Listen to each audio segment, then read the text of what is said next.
Certaines des plus grandes inventions de l'histoire sont le fruit de longues recherches, de découvertes révolutionnaires et d'innombrables heures de travail acharné. Mais parfois, c'est l'erreur qui ouvre une porte inattendue. Imaginez une colle qui ne colle pas.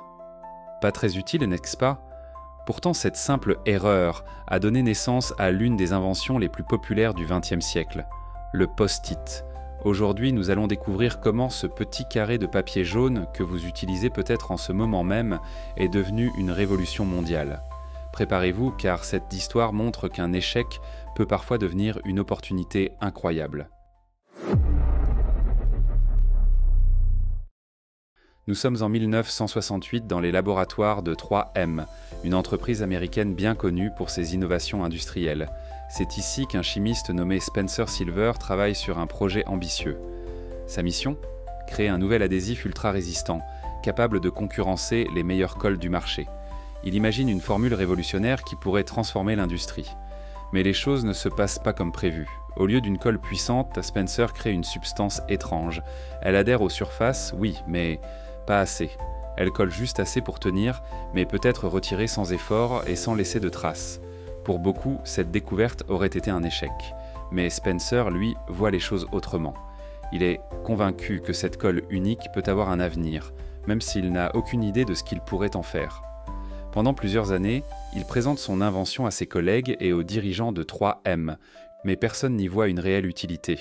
Après tout, pourquoi voudrait-on d'une colle qui ne colle pas vraiment ? C'est là qu'entre en scène Arthur Fry, un ingénieur de 3M et membre d'une chorale locale. Chaque semaine, Arthur se rend à l'église pour chanter. Mais il rencontre un problème agaçant. Ses marque-pages glissent constamment de son livre de chant. Frustré, il cherche une solution qui pourrait maintenir ses pages en place sans endommager le papier. Un jour, lors d'une réunion au travail, il entend parler de la colle unique de Spencer Silver. Et là, l'idée jaillit. Pourquoi ne pas enduire un bout de papier de cette colle pour créer un marque-page repositionnable ? Enthousiaste, Arthur se met au travail. Il découpe des petits morceaux de papier, applique la colle de Spencer et les teste sur son livre de chant. Et ça marche ! C'est une idée simple, mais qui pourrait révolutionner la façon dont nous organisons nos pensées et nos documents. Arthur Fry commence à utiliser ces marque-pages improvisés dans son quotidien, et il se rend vite compte qu'ils sont bien plus pratiques qu'il n'imaginait. Mais une question demeure. Les gens verront-ils l'utilité de ce produit aussi clairement que lui ?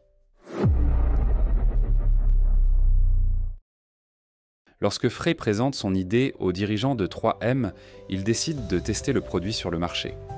Mais les débuts sont loin d'être prometteurs. En 1977, les premiers post-it sont lancés sous le nom de Press and Peel. Les ventes sont décevantes.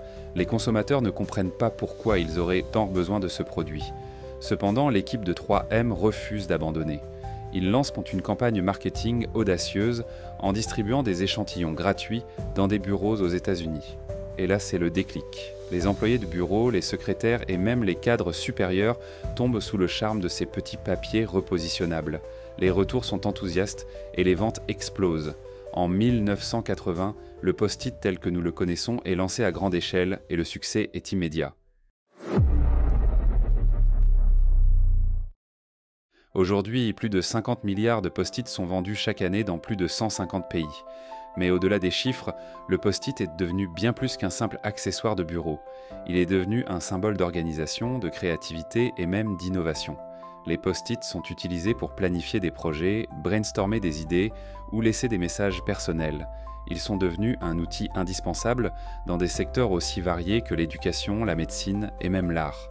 Certains artistes les utilisent pour créer des œuvres gigantesques, comme des portraits ou des installations colorées. D'autres, comme les managers et entrepreneurs, les voient comme un moyen de structurer leurs idées et de stimuler la collaboration au sein des équipes.